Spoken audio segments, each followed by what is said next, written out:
All right, all right, all right. What is happening? What's up, cuz? What's happening? What's Man, happening? what a good week to not be in Texas. I don't know if you've checked the weather, Yeah, but I saw it right before I left. I was there obviously for a funeral for day in day out, and I saw the weather was not looking favorable. no, I think it's like feels like it's in the 20s right now. Here, Ooh. all week, all into the weekend.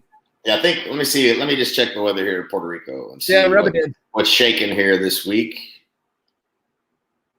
It says,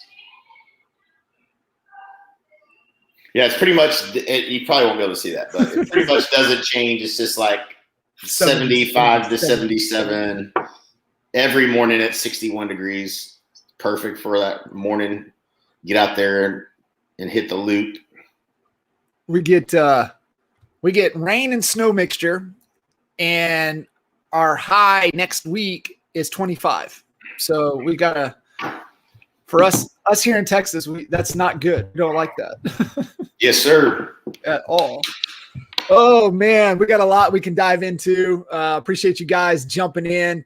Hey, this is time for you guys to jump in, ask any questions, anything that's on your mind. That's what we're here for. Don't let us go down.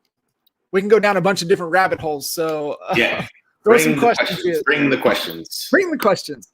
I'll start with one. Holy smokes, EXPI. To the moon, baby, to the moon. Yeah, unbelievable. I think every neighbor on my street has texted me. It's cool. It's a cool feeling. Obviously, all of us in EXP all benefited from this, but how many of us have been raving about this company and for so long, and people have been like, yeah, you know what, I'm gonna pick up some of that stock, and it's cool to see who those people are that aren't even in real estate or whatever, and they get to take that ride with us. That's freaking cool. Yeah, it really is, and obviously the excitement with Cardone, and it's definitely fun. And they're saying, is he going to be a honey badger? That his sponsor going to be Glenn. I can tell you that. Yeah, and he's Grant's got a man crush on Glenn from what I've noticed just listening to them in Clubhouse together. And I mean, I don't know. To me, I mean, unless I'm missing something, I mean, did that relationship start in Clubhouse? Is that where it really kind of where they connected? I think probably so. Probably so. I don't know that for sure, to be honest. But yeah, that seems like that's kind of where it seems like it kind of organically just happened, and there wasn't. So yes, what's that around my head? This is what you have to wear in this warm weather when you go on a run or a walk, and it's also a fashion statement as well. But yeah, yeah, I love it. Yeah, going back to the man.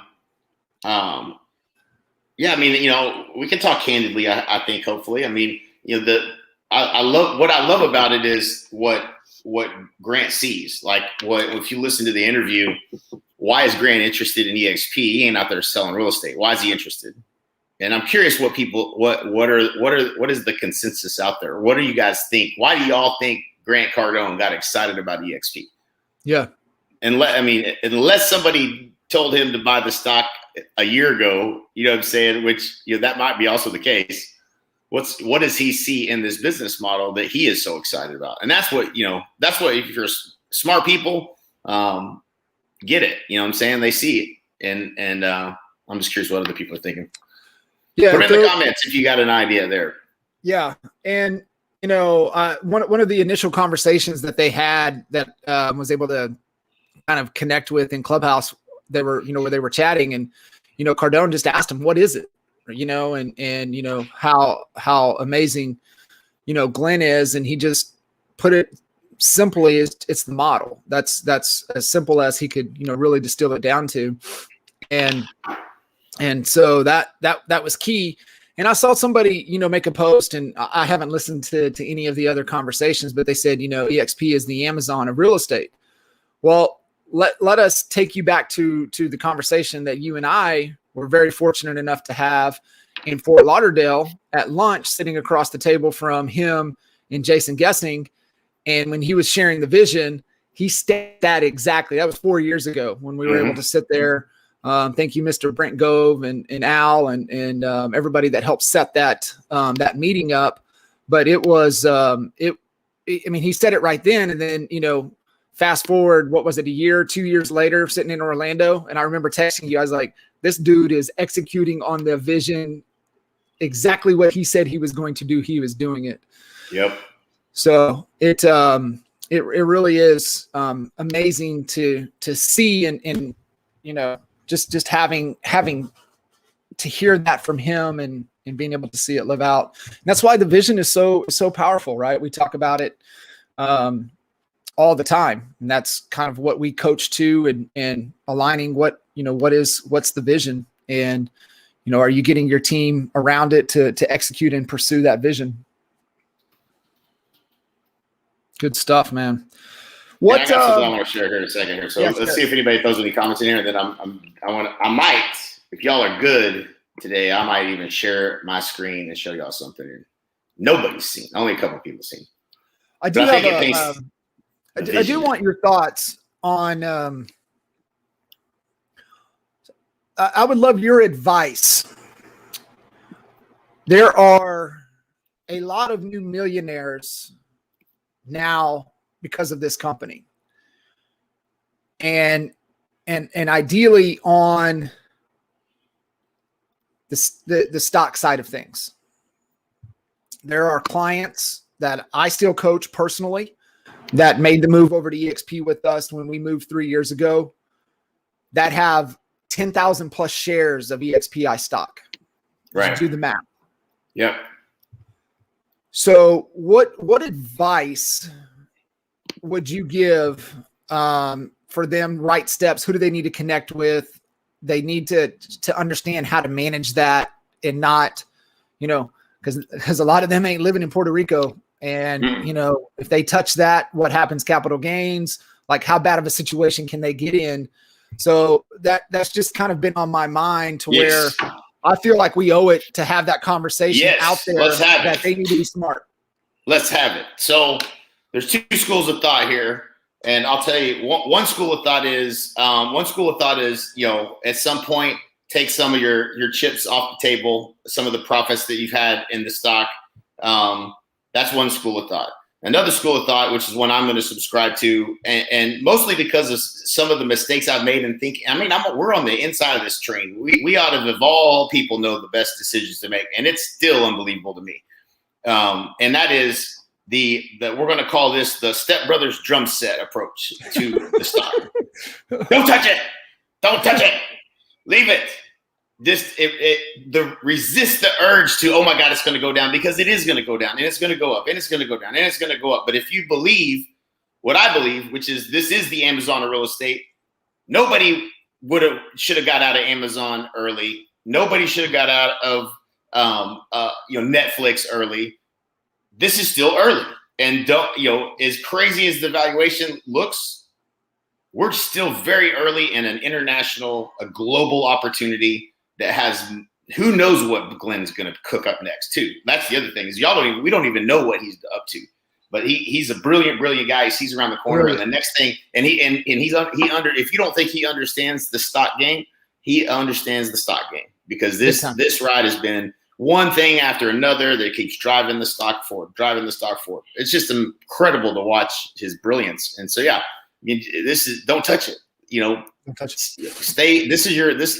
Leave this, and don't touch it. And when it goes down, don't think about it. Maybe buy some more. But that's my advice. What would you say? If somebody's looking at, hey, Jay, I want to, maybe invest in something else. Would it be, obviously we're not tax strategists or anything like that, but would it be smart to maybe try to leverage that to do other things? I don't know. I just feel like there's a lot of other options that people need to get educated on before they make a mistake. Yeah, you can leverage your portfolio. I'm not sure the best way to do that necessarily. I know a lot of people here in Puerto Rico, there's a little forum and some discussion around leveraging your portfolio and you using it. You can borrow against it and stuff like that. And so probably something along those lines. I think that's the better the better move as opposed to as opposed to taking it out and then having to pay all the the gains on all that. So unless you live in Puerto Rico and you can pull out the gains tax free, then it's a quantifier of wealth that is irrefutable. You can do more with your money in Puerto Rico because you have no capital gains, and so there's an argument that you could say it makes sense to take your profits if you're only paying 4% tax. So, but I still say you leave it alone. If there's something else you're wanting to invest in, man, I mean, I just don't know what would be. I mean, everybody has something they could pay off. I just don't think that's how you don't build wealth by trying to pay off that. Thank you, sweetheart. I think too, and I'll throw this out there for anybody listening in. If we have any, I do the Expert Mentors live episode for the Honey Badger Nation every Wednesday at noon Central. If there's anybody out there that's really knows what they're legit. Nick Good, I know you're listening in. You know somebody, or cuz somebody. I would love to have them on Expert Mentors to have a full hour of some of the best strategies and how people need to think to be able to leverage that, because there's a lot of new millionaires being made with this company, and we need to do what we can to help everybody and protect it. So if you guys know somebody that is more than qualified and has the track record, please tee it up for me. Just message me, and I'd love to get you guys on Expert Mentors. Speaking of which, I've got Cliffy might be a good one for that. Yeah, you know what? That's a great point, and I've been meaning to get him on anyways, so I will. Yeah, he's super knowledgeable. Yeah, great point. So fantastic, cool. What you got? I got a couple things. So the first thing I want to show you is I'm going to answer the question to. I'm just looking to see so I'm just looking at the stock right now just to see where things are today. Not that I'm looking at my stock awards basically. So I only get stock awards for when an agent that joins under me closes their first transaction, right? So that's the only stock that I have. And so, Jesus Christ, that's amazing. And so for 3 years, 84 agents in the company, because if you leave, you don't get that. And just that, which is $400 now, it's $400 for each person that closes the deal. Just that is worth $520,826.50. Isn't that crazy? I mean, can you imagine? I never would have dreamed that would be worth that. I mean, it's just insane. Just that one thing. I mean, crazy. Unbelievable. Yeah. Unbelievable. I got our main man, Mr. Gaydosh, on Expert Mentors tomorrow. Nice. Mr. Market share himself. Mr. Market share. 80+% market share in the areas that he dominates. I'm excited to have him on, and all of you guys listening in need to tune in. And Andrew is the king of dominating an area, right? A geographical area. There's nobody that I know that has done it better ever that I know of. He does a lot of pre-COVID, he built it a lot of, shaking hands, kissing babies, being present, and, really, really pouring into the community, really pouring in, being present, being out there. And so I'm excited to have him on what little shifts and adjustments that they've had to make during COVID, what they've done. I know they still do some live events, but what else? What have they? How have they adapted? How have they adjusted a little bit with their strategy. So I'm excited to have that conversation with them tomorrow. Yeah, I did a little training with him, and yeah, it was really good stuff. I mean, the changes they had to make due to COVID with the events and things that they do in those communities, all made sense. He made it work. You know, I was really impressed with it because I hadn't really ever thought about it. You know, how that affected some of the things that he typically would do. Yeah, but they certainly had to maneuver around, you know, the COVID and everything. Yeah. Because I got a question here. I'll let you give them, and then I've got a couple for them as well. It says, just give us one tip outside of the box that I can take to my downline that will help them today. Something actionable. Okay, here you go. Go ahead. You got something? You got? No, I was going to say, if you can clarify. I mean, is it to sell real estate or is it to agent attract? What is it? So, I was anticipating agent attraction, and so we're going to go that way just because. Go that way. So, and this was something, you know, I had a call with Dan Hilsman, you know, the day, it may have been the day that kind of the announcement, if you will, that Grant Cardone or Atlanta or whoever's joining EXP. And he had already crafted that into a script. And if you haven't done this yet, you should do this with everybody in your working hot bucket. And it essentially, you know, just, urgent, just want to let you know, Grant Cardone is joining EXP Realty. If you got 5 minutes, you know, I'd like to at least have a conversation about what he sees that, you know, and why you might want to consider, you know, making this move sooner than later, and hit your best people with that. That's what I would do. Yeah. Send that text out. And, yeah, again, not a lot of, you know, if you should be sending them something, right? The people you're following up with, why not, you know, if that doesn't move people, it will move people, and it's moving people. Let me tell you, the number of people that are moving over right now, man, we've got let's see. Let me see what I'm just looking at my list here. So I've got a 700 to 800 transaction a year multi-state team in the works. I've got a 300 transaction 10 agent team that's in the works. Out of Florida that's coming. I've got a 600 transaction team, 10 to 12 agents in Texas that's coming. They're already onboarded. Today is their kind of move over day.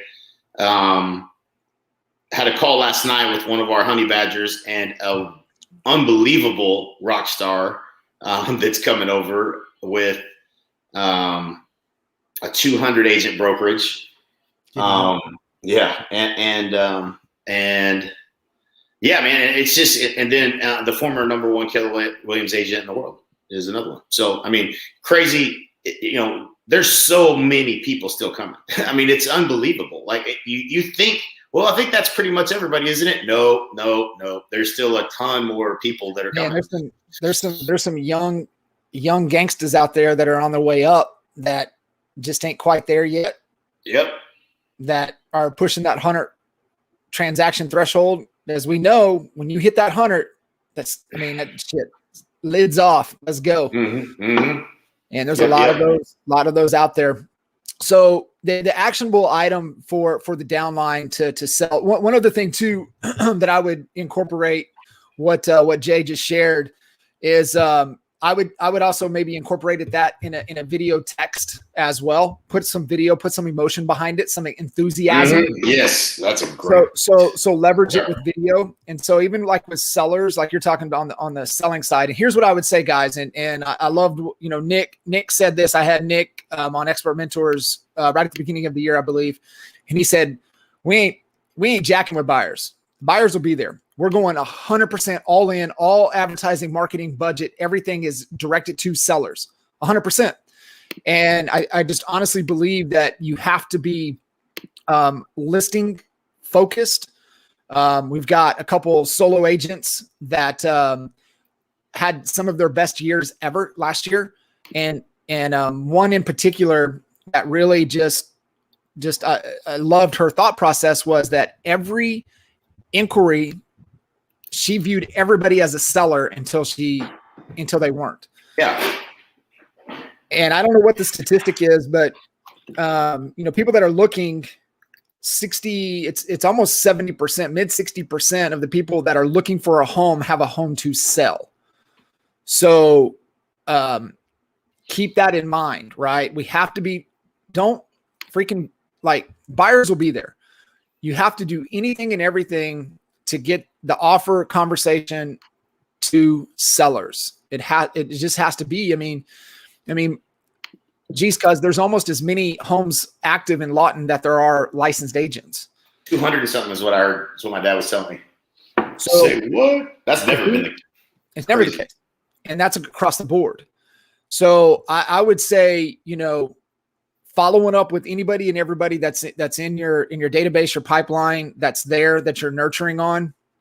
We learned a $1.8 million lesson in 2016 by not following up correctly. And that was 1.8 million to the company. That was after paying the agents and the ISAs.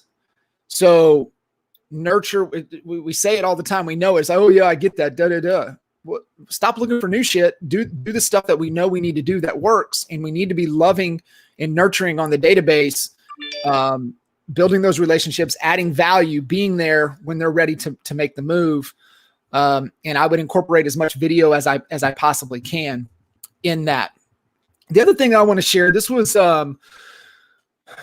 two real big gets from last year. So, I had hanging with Sloan, and I just asked him, I said, man, hey, what's the number one thing that you guys have done in your business that has had the most impact? And he said the daily wins. And so I was like, tell me more. He's like, so every morning before the huddle, the sales team has to declare what their win is for the day.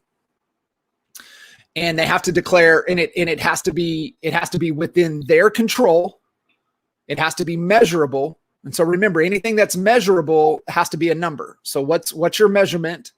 And it has to be focused on new business. So in real estate, man, we know it's only a couple things, right? It's dials, conversations, appointments set, whatever, right? There's only a handful of things that it's going to be. And so, but they have to declare it. And he said, the thing is that once they declare it, there is somebody that's the leader for the day. So they're the ones that are leading the huddle, and they rotate out every week, and they're the ones that are pushing everybody to declare their victory. And then they're pushing throughout the day until they get it. And he said, the thing is that the only way the company wins for the day is if everybody gets their win. If one person doesn't get their victory that they declared, the company doesn't win that day. And that's on the leader. And he said, so what it's created is a culture of accountability and getting his leaders to step up and lead because they want the company to win every day. And they want to be the one that has the most company wins. So they take pride in holding the company accountable.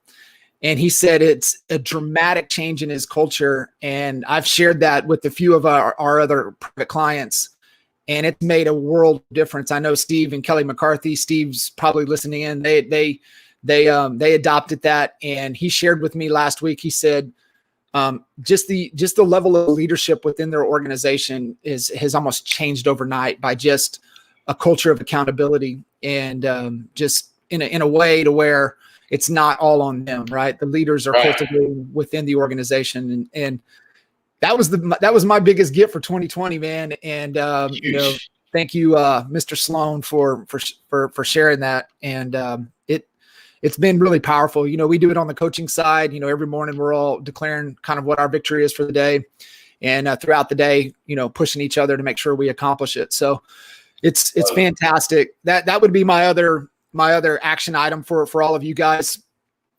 Get those daily wins announced, and then holding everybody accountable to accomplishing it. Love it. Is there a video where Grant talks about EXP? I would love to see it. Probably in the works, I would imagine. You can go to his Instagram profile and see that he's got something there focused towards agents now. But I haven't seen outside of the video that's in EXP. Where actually there is. It's in Workplace, and I'm sure we've probably I know it got shared. Michael reshared it in the Honey Badger group. outside of that, I don't know where that thing was posted, but yeah, that was a good one. David Marsh, I have a new agent in a small town, 45K, that's just signed up, and they are locked down still for COVID. She's already gaining some momentum. What's the best way to attract the masses there? KW just opened up there 2 years ago. Our first two coming over are from KW. Okay, what was the first part of that? Small town, 45,000. Just signed up an agent. They're on lockdown, gaining momentum, but there's ways to work through that. But what's the best way to attract the masses there? KW just opened up. First two coming over are from KW. Right. What are your thoughts? Yeah. So I would do announcements. Small town, everybody will see it. I would do announcement for everyone. Tell the story. That's what I would do. And then I would follow agent attraction, guys. Like it's either you know what I'm saying. Like I feel like I made the mistake of not being a good copycatter and then getting egg on my face by not following a script and then calling out my coach. I tell that story often. And thinking that I was following the process, but I wasn't really following the process. Then I followed the process and sure enough got the results. And so I don't want to be, always pointing back to the same thing. Just go through the agent attraction training, but like that is the system. And either you know that system forwards and backwards and you're following it or you're not. And one of the things that we teach is the recruiting through each person, helping make sure that they have their list. If you brought somebody over to EXP and they didn't make a list of agents and they don't have a well chart out, then you're not serving them, and you're certainly not serving yourself, because that's how you win together. Making sure that they do that part and at least recruit through them. If they're not going to do it, then make them send the text message to introduce you so that you can have the conversation. I mean, there's no better time than now, right? Like, can you say anything other than everybody over here is winning at EXP? No, it's 100% of everybody at EXP is winning, and 100% of everybody at EXP is really, really happy. If there's not a better time to share that story than now? Go look at the stock today, 165, whatever, 164, whatever it is, crazy numbers. But you gotta follow the process. I think that's the key. And make sure you don't miss an opportunity. Everybody has relationships. Make them make that list. Invite them to a private group presentation. Start fast instead of slow. Don't recruit 1, recruit 10.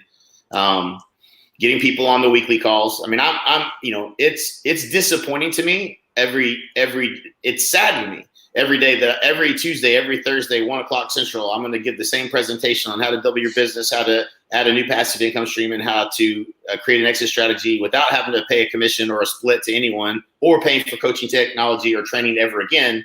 That presentation I do every Tuesday and Thursday, and either you have invited people to it or you haven't. That's simple. And either every week you're working towards a number that you're tracking where you're inviting people to that and you're bringing people over to EXP, or you're not doing it. And so, that's an easy thing to recruit to, because it's nothing. You don't have to say a word about EXP. And, that's just an easy system. And, every Tuesday and Thursday I get on, there's 4 people, 6 people, then maybe sometimes 18 people. But it's disheartening. Yeah. But thank you, David, for sharing that. One Big Fire Live, onebigfirelive.com today, 1:00. If you haven't even seen it before, get your ass over there and watch it. At least humor me. Come on, heckle me. I don't care. Just I want people on there. So. I need some bodies. Come on. Yeah. Oh, I need some energy. Get over here. I love it. 7 brand new agents just got licensed. What should they go all in on? NAEA, CHSA, and CHBA training. They need to know that backwards and forwards. That is number 1. 100%. I had a conversation with Mary Peacock this morning, and they're embracing, she got away from it. So they're embracing the process all back through CHSA, all in on it. I know Bryant's been on your calendar quite a bit. Has he mentioned, what Aaron's done since going through and getting CHSA? No, I haven't actually talked to him about that. I'd love to hear how that's going. Yeah. Next time you chat with him, just ask him about Aaron. Like, her whole confidence, like, she just follows the process. She doesn't skip any steps. Love it. Follows the process. It's been a game changer. It's amazing. Yes, sir. onebigfirelive.com. Expert mentors. Got a pretty good lineup coming up. We've got Mr. Gaydosh tomorrow. I've got Mr. Alex Piak the following week. Nice. Got Mr. Ryan Gibbons the week after. Awesome. Who else? Man, we just had an amazing one with Beth Silverman and breaking down the new mentor program. Fire. You heard all the little tweaks and changes to that one? To the mentor program? I haven't heard all the tweaks to it, no. So I don't think anything's final. There's going to be a little bump in compensation. And I think one of the things that the no sponsor agents that come into the company that don't name a sponsor, they just go and they just sign up without a sponsor. That's going to be awarded to whoever their mentor is. Nice. So I think that's a good system. Well, I mean, to get the mentor a little more excited, right? They have a little more. I mean, hell yeah, I'd be real excited if I was a mentor. In fact, I might need to be a mentor. Drives behavior, right? So right. We talk about that all the time. Compensation drives behavior. And, you got to be real clear on the outcome that you want.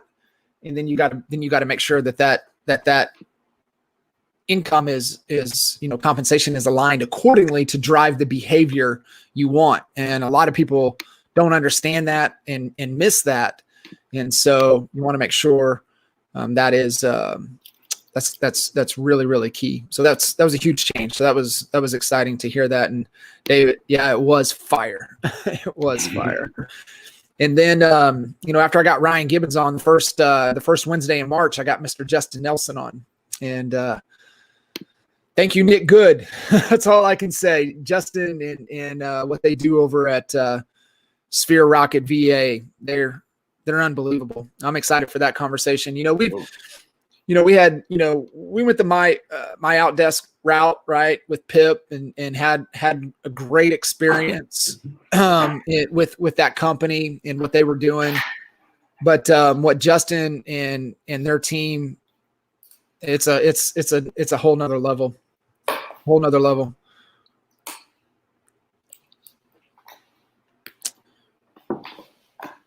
Yeah, Nick. Yeah, thank you, sir, man. That played golf one time in 2 years, and I got the opportunity to play 9 holes with Nick, and just the conversation talking about Justin and his team was well worth the time out for sure.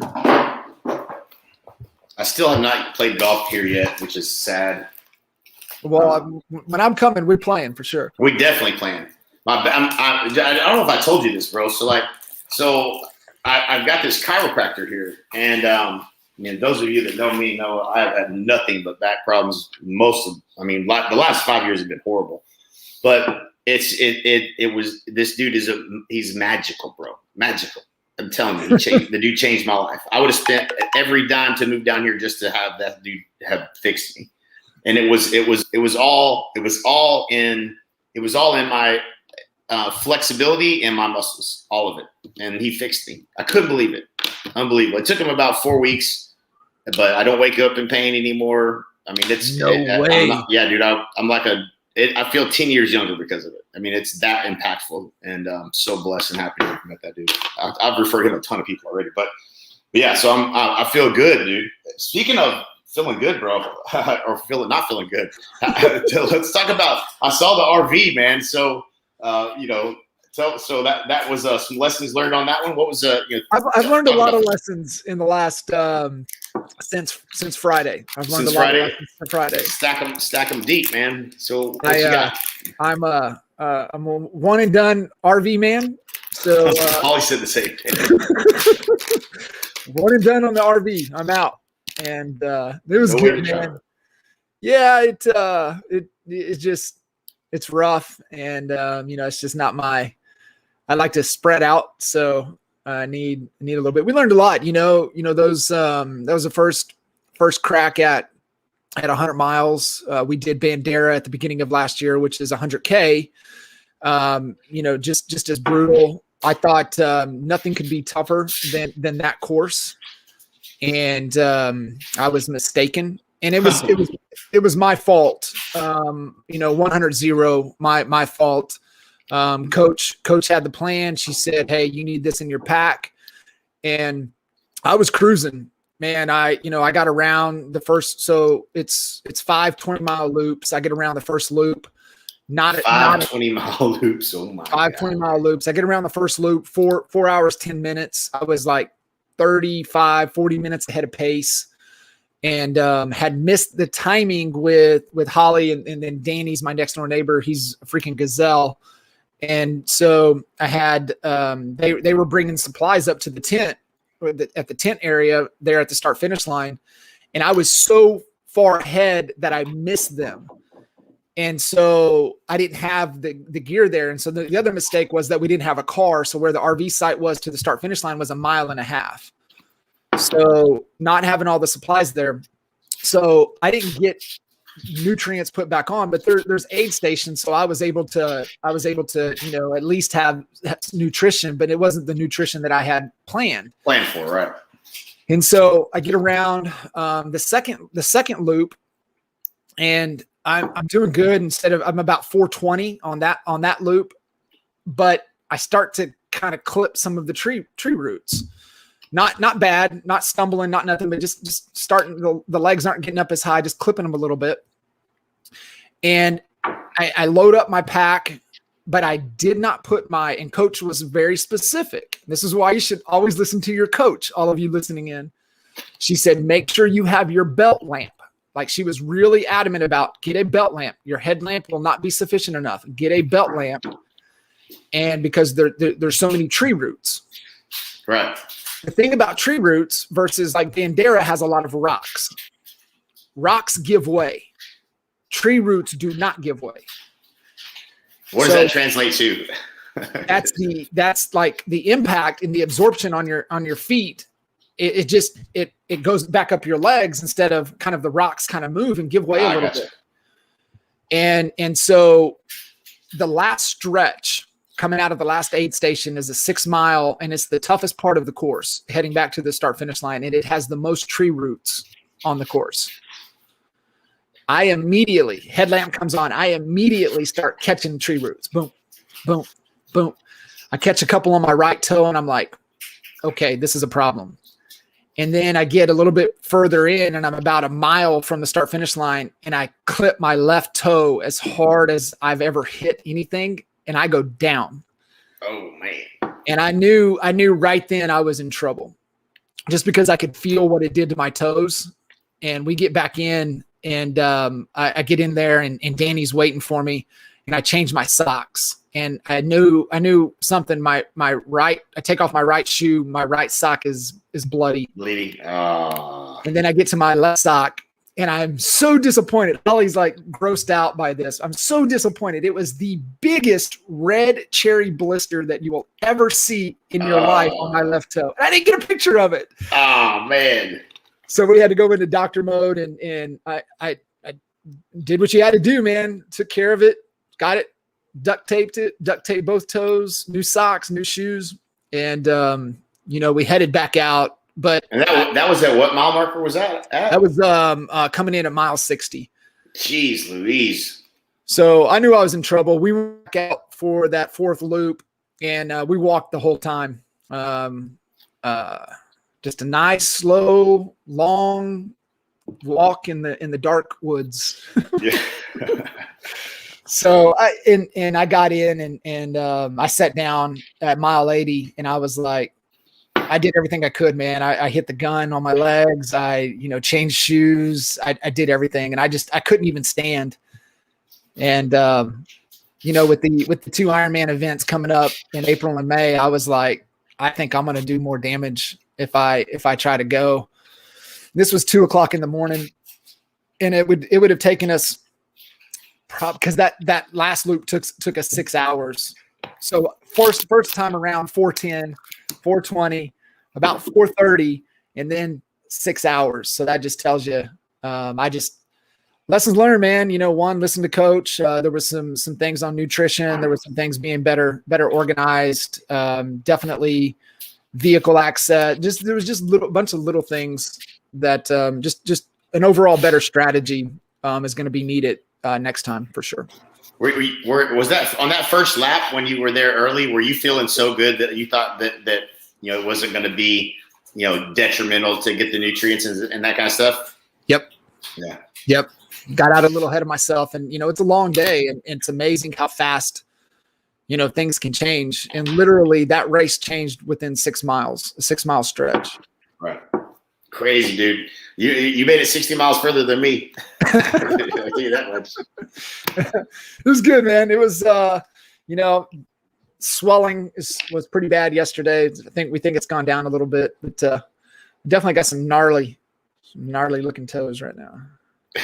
I bet. What's the story on